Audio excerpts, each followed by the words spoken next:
সবাইকে অনেক অনেক শুভেচ্ছা। আজ রাতের মেনু কড়াইশুঁটি কচুরি, নিরামিষ আলুর দম আর রসমালাই। কড়াইশুঁটির কচুরি আর এই আমার নিরামিষ আলুর দম। কাজু বাদাম বাটা, কিশমিশ আর টক দই দিয়ে বানিয়েছি। স্বাদ হয় টক মিষ্টি।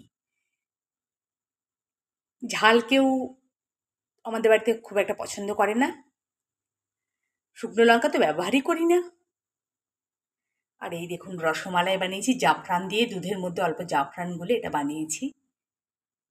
খেতে দারুণ লাগে।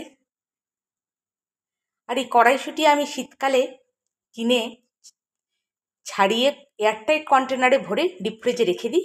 আমার প্রায় 3-4 মাস খুব ভালোভাবে চলে যায় এবং যখন ইচ্ছেই বানাতে পারি। যদিও আমরা দুজন, আমি আর আমার কর্তামশাই, ছেলে তো সুদূর দিল্লিতে, 3 বছর হলো, এখনও 2.5 বছর পর ফিরবে ইন্টার্নশিপ করে। আপনাদের তো বলেছে ও MBBS করছে।